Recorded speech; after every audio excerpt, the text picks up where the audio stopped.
అనుదినమన్న శ్రోతలకు మన ప్రభువును రక్షకుడై ఉన్న యేసుక్రీస్తు సరిసాటి లేని మహా గొప్ప పరిశుద్ధమైన నామమునందు శుభములు. నేడు 2025 సంవత్సరము ఏప్రిల్ మాసము 20వ తారీఖు ఆదివారం నాటి ధ్యానాంశము మరణమును జయించెను. కొరింథీయులకు రాసిన మొదటి పత్రిక 15వ అధ్యాయము 55వ వచనమందు, ఓ మరణమా నీ ముళ్ళెక్కడ, ఓ పాతాళమా నీ విజయం ఎక్కడ. ప్రియమైన అనుదినమన్న పాఠకులైన ప్రతి ఒక్కరికి యేసుని నామమునందు నా ప్రేమపూర్వకమైన పునరుద్ధానపు దినం యొక్క శుభాశీస్సులను తెలియజేయుచున్నాను. మన ప్రభు అయిన క్రీస్తు మరణమును పాతాళమును జయించి పునరుత్థానుడాయను. అందుచేతనే మనము మరణమా నీ ముళ్ళెక్కడ, పాతాళమా నీ విజయం ఎక్కడ అని విజయబేరుని చేయుచున్నాము. ఆయన శత్రువును జయించి పునరుద్ధానుడాయను. అందుచేతనే శత్రు యొక్క శక్తులన్నిటిపై మనము అధికారమును పొందుచున్నాము. ఆదికాండము 5వ అధ్యాయం నందు ఆదాము నుండి వంశావళి ఇవ్వబడి ఉన్నది. ఆదాము మరణించెను, అవ్వ మరణించెను అని మనమును గూర్చి మాట్లాడబడుచున్నది. అయితే పునరుత్థానుడైన యేసు నేడును జీవించుచున్నాడు. ఆయన యొక్క శక్తి పునరుద్ధానము యొక్క శక్తి. ఒకసారి ఒక ఆలయం నందు ప్రసంగించుటకే ఆహ్వానింపబడి ఉన్నాను. పలు గ్రామముల గుండా అక్కడికి వెళ్ళినప్పుడు దూరమునందు ఒక ఆలయము కనబడేను. ఆ ఆలయము తట్టు నేను వెళ్ళి చూచినప్పుడు అక్కడ పెద్ద అక్షరములతో నా విమోచకుడు సజీవుడై ఉన్నాడు అని వ్రాయబడి ఉండేను. నా విమోచకుడు సజీవుడై ఉన్నాడు అని నా పెదవులు ఉచ్చటించగా నాపై దేవుని శక్తి దిగి వచ్చుటను గ్రహించగలిగాను. నా విమోచకుడు సజీవుడై ఉన్నాడు అని బేరించినది పాత నిబంధన యందు గల భక్తుడైన యోబు.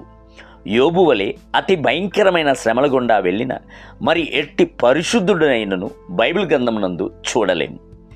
ఆయన మనస్సునందు సొమ్మసిల్లిపోయి దుఃఖములో మునుగుచున్న సమయం నందు అకస్మాత్తుగా ప్రభువు దర్శనమిచ్చెను. సజీవుడై ఉన్న తన విమోచకుణ్ణి భక్తుడైన యోబు ముఖాముఖిగా దర్శించినప్పుడు పరవశం పొందెను. ఆయన చెప్పుచున్నాడు, నా మాటలు వ్రాయబడవలనని నేనెంతో కోరుచున్నాను. అవి గ్రంథంలో వ్రాయబడవలనని నేనెంతో కోరుచున్నాను. అవి ఇనుప పొగరుతో బండ మీద చెక్కబడి సీసముతో నింపబడి నిత్యము నిలవలనని నేనెంతో కోరుచున్నాను. యోబు గ్రంథము 19వ అధ్యాయము 23 మరియు 24 వచనములు. యోబు ప్రభునకు పెట్టిన పేరు విమోచకుడై ఉన్నది. నా విమోచకుడు అని అనుబంధమును తెలియచేయుచు భక్తుడైన యోబు సొంతము కొనియాడుచున్నాడు.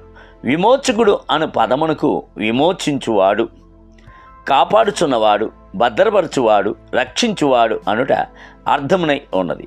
లోక ప్రకారముగా విపత్తుల్లో నుండి జనులను విమోచించి వారిని కూడా సహాయకపు బృందము అని పిలుచుదు. రౌడీల చేతుల్లో చిక్కుకున్న వారిని విడిపించుట కూడాను విమోచింపబడుటయే. అయితే ప్రభు మనక గొప్ప విమోచకుడు. లోకమును పాపపు బురదలో నుండి, భయంకరమైన శాపపు శక్తుల బారి నుండి, సాతాను యొక్క భయంకరమైన పిడిలో నుండి, భయంకరమైన పాతాళము వశము నుండి, నిత్య నరకాగ్నిలో నుండి మనలను విమోచించువాడు. ఆయన పాతాళం నుండి మనల్ని విమోచించి రక్షించుచున్న రక్షకుడు.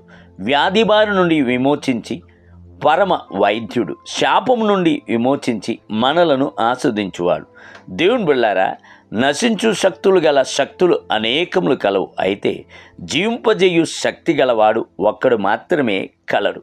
ఆయనే సజీవముగా లేచిన యేసుక్రీస్తు. నేటి ధ్యానమునకై తాను మృతుల్లోకును సజీవులకును ప్రభుయి ఉండుటకు ఇందు నిమిత్తమే కదా క్రీస్తు చనిపోయి మరలా బ్రతికెను. రోమీయులకు రాసిన పత్రిక 14వ అధ్యాయం 9వ వచనం. నేటి వేద పఠనము ఉదయము 2వ సమూయేలు గ్రంథము 9, 10 మరియు 11 అధ్యాయములు. సాయంత్రం లూకా సువార్త 15వ అధ్యాయము 11 మొదలుకొని 32 వచనములు. ప్రభువు ఈ ఈస్టర్ దినమునందు మిమ్మలను ధారాళముగా దీవించునుగాక. ఆమేన్.